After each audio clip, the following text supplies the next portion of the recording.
सत्कार्यों भाइयों, जो आप बीपी रीतू जी के संघर्ष में आए हैं, संघर्षी लोग हैं, आपको मैं निम्रता के साथ फतेह अर्ज करता हूँ।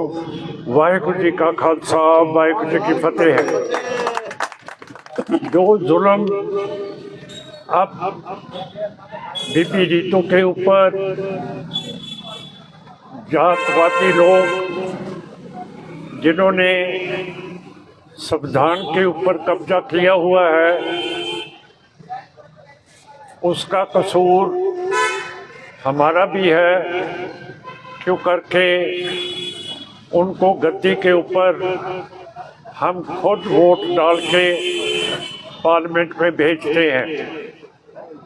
अगर हम इनसे दूर रहें तो फिर मैं समझता हूँ कि पार्लियामेंट हमारे लोगों की बात करेगी। पर आज तक जो उधर जातिवाद लोग हैं, स्पीकर साहब हैं, वो भी जातिवाद हैं, प्राइम मिनिस्टर साहब भी हैं, जितने वजीर हैं, ये सब जातिवाद लोग हैं। और इनके खिलाफ अब संघर्ष शुरू हो गया है। दक्षिण में तमिलनाडु ने बोला है कि ये जो सनातन धर्म है, ये क्या चीज़ है। मैं भी आपसे पूछना चाहता हूँ कि जो सनातन धर्म है, ये सनातन धर्म वाले मनुस्मृति को अपना ग्रंथ समझते हैं कि नहीं समझते। सदियों से जो जिनको हम रंगरेटा कहते हैं, आप दलित कहते हैं, इनके ऊपर जुल्म होता रहा है।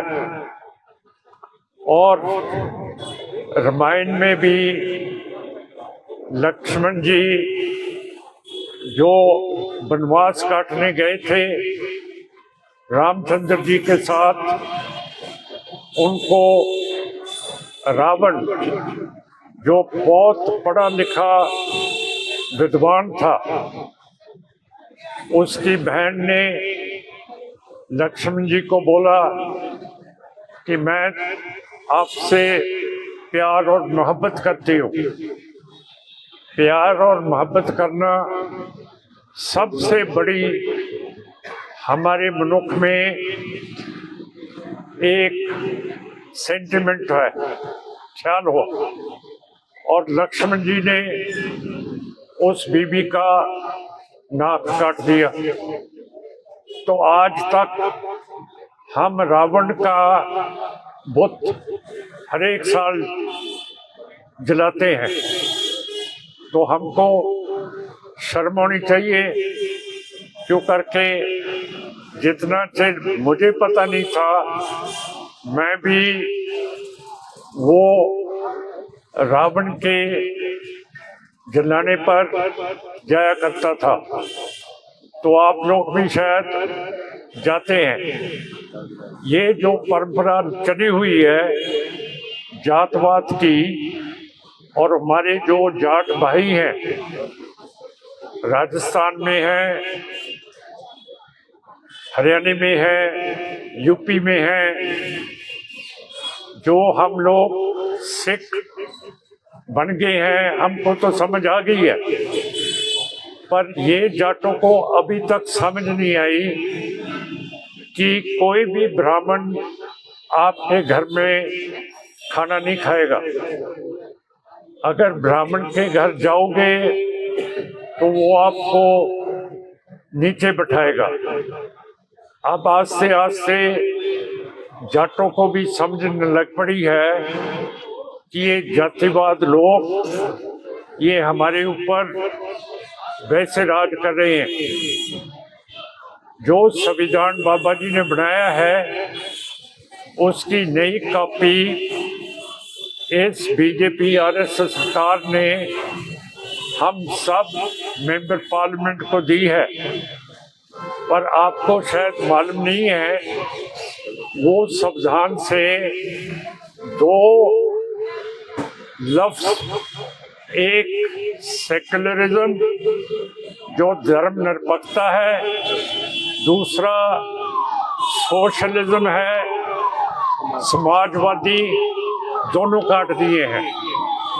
और हमारे पास वो कॉपी संविधान की बगैर पार्लियामेंट की परमिशन से, बगैर सूबों को पूछने से इन्होंने संविधान में ये दो जातिवादी, सेक्युलरिज्म और समाजवादी जो लफ्ज हैं वो काट दिए हैं।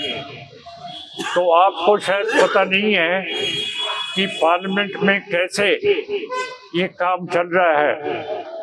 एक बंगाल की एमपी हैं बीबी मैत्रा, उनके ऊपर इल्ज़ाम एक ब्राह्मणवादी एमपी ने लगाया है कि जो सवाल पूछते हैं पार्लियामेंट में उसमें बीबी मैत्रा पैसा देती है। ऐसी बात कोई नहीं है, पैसा शायद लेते होंगे, पर बीबी मैत्रा बहुत पढ़ी लिखी बीबी है और बहुत अच्छा बोलती है और सबसे बहुत प्यार करती है।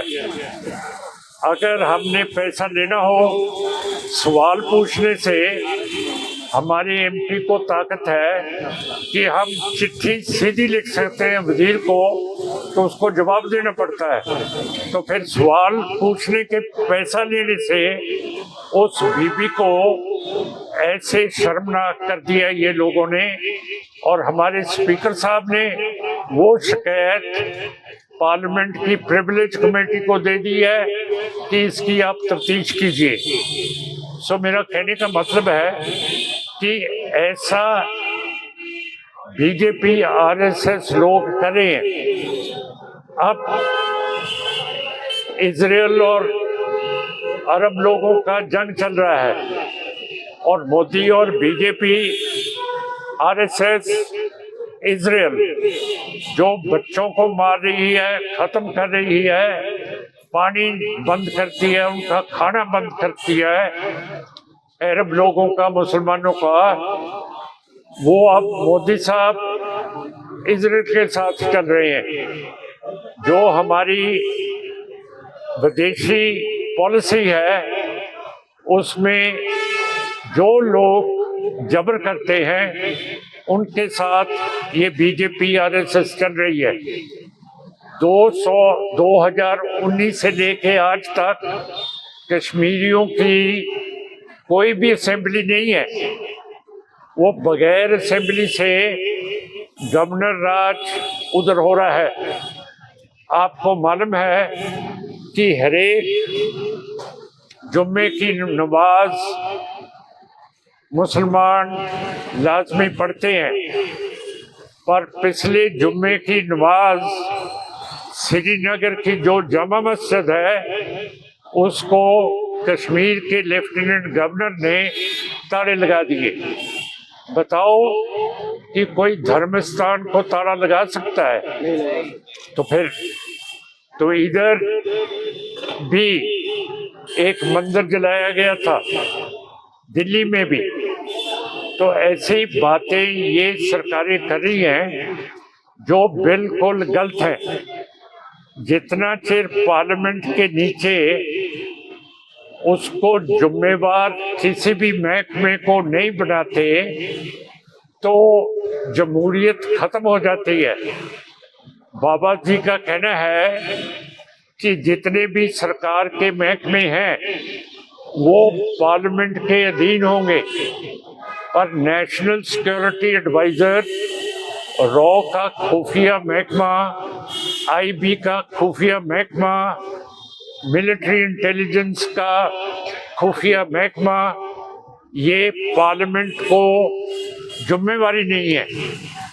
अगर जिम्मेवार नहीं है तो फिर ये अकाउंटेबल कैसे हो सकते हैं? इनकी जो खुफिया पैसा इनके पास है उसका ऑडिट सीएजी नहीं कर सकता है। तो इतना तमाम पैसा है इन लोगों को, जो ये संघर्ष हो रहा है इसको दबाने के लिए ये पैसा इस्तेमाल किया जा रहा है, जिसका ऑडिट नहीं होता, हिसाब किताब नहीं होता। नेशनल सिक्योरिटी एडवाइजर के पास जितना भी पैसा धन है उसका कोई सवाल जवाब पूछ ही नहीं सकता है। तो ऐसा बाबा साहब ने पार्लियामेंट नहीं बनाई कि कोई भी महकमा सरकार का रिस्पॉन्सिबिलिटी, जिम्मेवारी पार्लियामेंट की उसके ऊपर ना हो।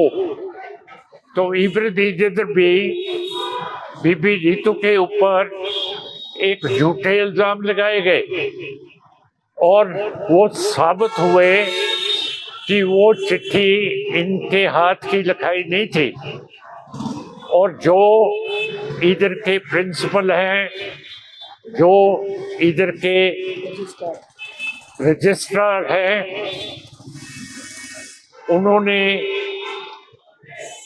बीबी रीतो को मुअत्तल कर दिया है। पर जो उनके ऊपर केस लगे हैं, अब तफ्तीश पुलिस कहती है कि उन्होंने बेईमानी की है और बहुत गलत किया है। जो उनके ऊपर इल्जाम लगे हैं उसकी बेल नहीं मिल सकती, तो पुलिस उनको गिरफ्तार क्यों नहीं कर रही? और ये बीबी 50 दिन से इधर बेचारी बैठी है और आप लोग, मैं बहुत खुश हूँ, आपको मुबारक देना चाहता हूँ कि इनका आप पूरी इमदाद कर रहे हैं। हम कांशीराम जी से 1999 में इलेक्शन लड़े थे। पहली दफा उनकी पार्टी का मेंबर पार्लियामेंट में हमारी पार्टी के साथ गए थे। जब बाबू कांशीराम एमपी थे, एक एमपी ने पूछा कि कांशीराम जी आपका मैनिफेस्टो क्या है? तो बाबू कांशीराम जी ने कहा हमारी पार्टी का मैनिफेस्टो गुरु ग्रंथ साहब है। तो ये किसी ने भी नहीं कभी बोला। कांशीराम जी ने बोला कि जो हमारा संघर्ष है, जो हमारा मैनिफेस्टो है, वो ग्रंथ साहब पढ़ लीजिए तो आपको मालूम हो जाएगा कि हमारा मैनिफेस्टो क्या है। तो फिर हम लोग आपसे दूर कैसे हो सकते हैं? हम आपके साथ बिल्कुल आखिर तक चलेंगे। जैसे मुसलमानों की बबरी मस्जिद गिराई गई 1992 में, और देखिए कि क्या हुआ। बबरी मस्जिद को गिरा के केस चला और सुप्रीम कोर्ट के चीफ जस्टिस गोगोई साहब ने बबरी मस्जिद का फैसला कर दिया कि ये तो राम मंदिर है। तो गोगोई चीफ जस्टिस के ऊपर इल्जाम लगे थे कि जो उनके घर में महिला काम करती है उसके साथ इन्होंने ठीक नहीं किया। जब किसी के ऊपर ऐसे छेड़खानी के इल्जाम लगते हैं, हमारे वकील साहब बैठे हैं, ये केस जाता है पुलिस के पास। बस सुप्रीम कोर्ट के जजों ने बोला कि हम कमेटी बनाएंगे। कमेटी बना दी सुप्रीम कोर्ट के जजों में, जो कानून के मुताबिक नहीं बन सकती। तो उन्होंने फैसला किया, जिस बीबी ने इल्जाम लगाया था, जिसके ऊपर बुरा काम करने की इच्छा थी गोगोई साहब की, उसने कहा कि मेरा वकील सुप्रीम कोर्ट की कमेटी में आना चाहिए। आर्टिकल 21 बाबा साहब के संविधान की बोलती है कि हर एक नागरिक का संवैधानिक हक है कि वो अपने वकील के साथ अपना केस लड़ सकता है, पर सुप्रीम कोर्ट की कमेटी ने कहा कोई वकील नहीं होगा, हम फैसला करेंगे। तो फिर कमेटी ने गोगोई साहब को छोड़ दिया। उसके बाद उन्होंने फैसला कर दिया बाबरी मस्जिद का कि ये राम मंदिर है। फैसला कर दिया तो जब वो रिटायर हुए, मोदी बीजेपी सरकार ने उनको नॉमिनेट कर दिया राज्यसभा के लिए। इलेक्शन नहीं लड़े। सरकार के पास पावर होती है कि बगैर इलेक्शन से कुछ न कुछ मेंबर पार्लियामेंट के जो मिनॉरिटी के होते हैं, जातवादी के नहीं होते, जो छोटी संख्या के होते हैं, जो पार्लियामेंट में वोट के साथ नहीं जा सकते, उनकी संख्या इतनी नहीं होती कि वो पार्लियामेंट में वोट के साथ जा सकते हैं। उनको सरकार नॉमिनेट कर सकती है, नुमाइंदगी देती। और गोगोई साहब ब्राह्मण लोग हैं, उनको नॉमिनेट करके 6 साल के लिए राज्यसभा में डाल दिया। अब मैं कई दफा बोलता हूँ, मुझे कोई कहता है कि आपके खिलाफ दावा हो जाएगा, आप सुप्रीम कोर्ट के खिलाफ बोलते हैं। मैं बोला हूँ कि मेरा असूल है कि जब हमारी ज़मीर की आवाज़ है और दूसरा आदमी गलत कर रहा है, अगर हम कह देंगे गलत, उसके पास जरूरत ही नहीं होगी कि हमें सुप्रीम कोर्ट या और कोई चीज़ बुला सके। वो शर्मिंदे होंगे। जो मैंने आपसे बात की है, अगर मेरे ऊपर सुप्रीम कोर्ट बुला ले तो यही बात उनको मैं बोलूँगा तो क्या जवाब देंगे? तो फिर काहे का मेरे खिलाफ वारंट पेश करेंगे? आप ही अपनी कब्र फूट के उसमें छाल मारेंगे कि नहीं? सो ये बात है, ये सारा कानून सुप्रीम कोर्ट में कम गिनती सिखों का नुमाइंदा सुप्रीम कोर्ट में गया ही नहीं है। और अब अगर हमने रक्षा करनी है इस देश की, तो हमको फौज तो तकड़ी चाहिए, पर जो नए जवान ये ले रहे हैं वो सिर्फ 4 साल नौकरी करेंगे। 4 साल में एक जवान पूरा टेक्निकल काम, वर्जिश का काम, दिमाग का काम कैसे सीख सकता है? तो जिन लोगों ने राज ही नहीं सदियों से किया, उनको अब गद्दी के ऊपर बैठा दिया है, तो आप समझिए कि ये क्या करेंगे अब। तो मेरा मतलब है सब।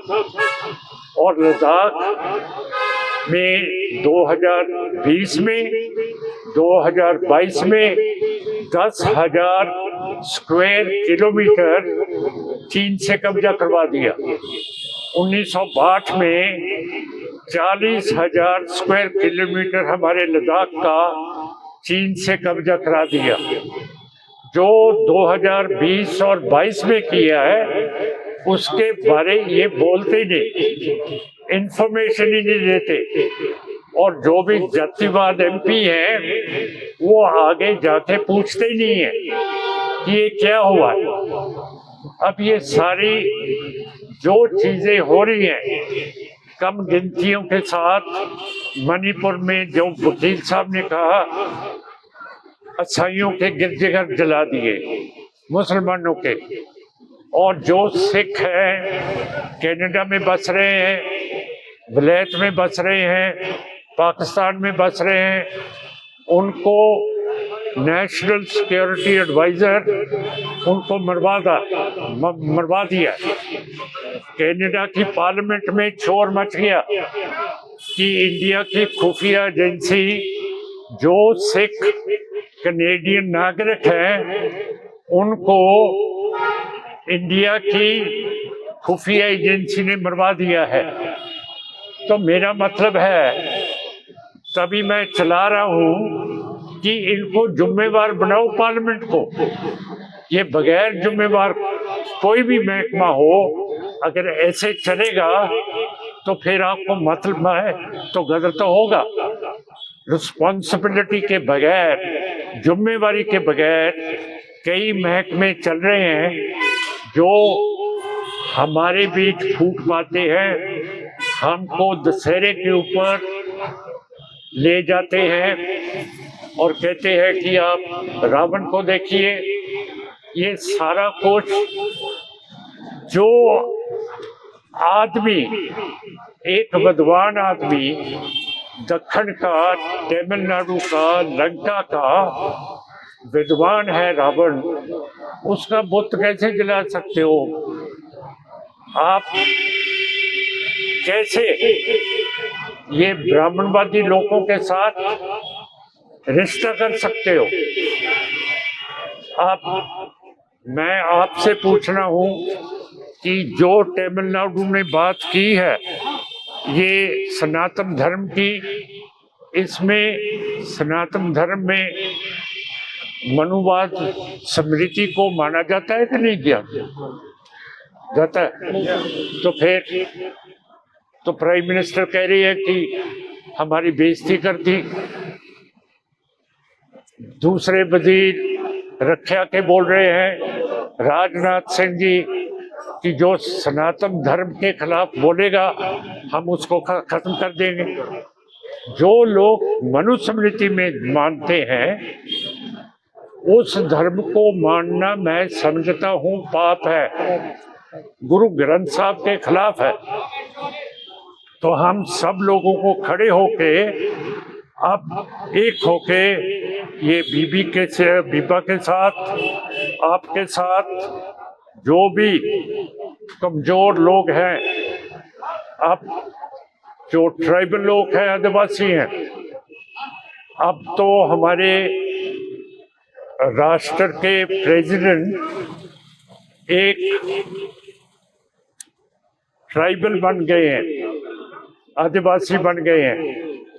थोड़ा सा ट्राइबल लोगों को आराम हुआ है, जो मैं सच बोलूं, क्यों करके छत्तीसगढ़ में, बिहार में, झारखंड में, उड़ीसा में, मध्य प्रदेश में, छत्तीसगढ़ में जो आदिवासी हैं वो अपने जंगलों की रक्षा करते हैं।